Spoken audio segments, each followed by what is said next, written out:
The first film in week 2 is The Incredibles, released in 2004. This is Pixar's second consecutive win, and their second win overall. I already knew this film would do well, because I've seen it countless times before, as it's one of my favourite films of all time, let alone animated films, and rewatching it is a pleasure. I would call it one of the classic superhero films before the genre exploded into the popularity it has today, making it as relevant now as it was then. The main family have realistic characterizations, and feel like that's exactly how those characters would interact with each other. It's also one of the funniest Pixar films, with Edna particularly being an endless source of humour throughout. I'd also like to point out that the hyper-stylized animation looks much better than attempts at realism in 3D, meaning the film doesn't show its age too much. As well as the animation, the voice performances are on point with plenty of outstanding cast members. I would say that so far this is my favourite film on the list, just scraping past Spirited Away due to the brilliance of this film's humour and heart, with emotional sequences hitting you as deeply as the jokes make you laugh. Within its year, it beat Shrek 2 and Shark Tale. The fact Shark Tale was nominated as one of humanity's worst moments, but Shrek 2 is excellent. However, I would say that The Incredibles is just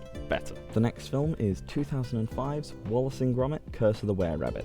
The film is stop motion, which, like 2D animation, will always look as good as it does. The animation style itself is charming, if slightly creepy looking in my opinion, but it's still endearing all the same. I had distinct memories of this being a scary film when I was a kid, but I'm happy to say that on my viewing I found that it wasn't scary, but in fact a really funny take on horror movie trope. The whole sci-fi horror satire B-movie plot it goes for is hilariously and purposefully dumb, and I enjoy that quite a lot. I personally love visual comedy, and this is a brilliant example of just that. The film is undisputably British, with both the accents and setting working towards that. I put in my notes that it has a very fun final act, with both the action and comedy making it very enjoyable to watch. And that's just it. It's a fun film all round. I haven't got a love for it as I do some of the others, but it's still great. It competed against Howl's Moving Castle, which should have won in my opinion, but I'm okay with this winning. And I also love robots, but Wallace and Gromit is certainly better than it. So far, the films have had a lot of peaks, which means at some point there must be a trough, and in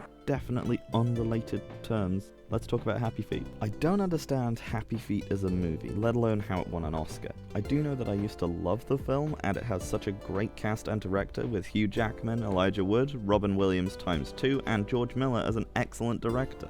Honestly, if you haven't already seen it, well, screw it, even if you have, just go watch Mad Max Fury Road instead of Happy Feet. I'd say the film has great background, singing, and the soundtrack itself is pretty fun, but other than that, it's mostly just a harmless film. The sidekicks that Mumble gets throughout the film are just really quite annoying and mostly useless. The animation on the characters, in fact, is fine at best and disgusting to look at worst. It does manage to avoid the uncanny valley with humans by just putting in real people. It's quite weird, but that's just how it goes. I've said that it feels like a few short films about penguins stitched together because the message that it sends is really quite confused. The film is also weirdly sexual, and I don't get why, and it feels really out of place. In its year, it beat both Cars and Monster House, films I prefer to it, Monster House particularly being standout. And that's week 2, going from the top right the way to the bottom. I enjoyed watching them, but I probably won't be revisiting Happy Feet anytime soon. Thank you for watching, and goodbye.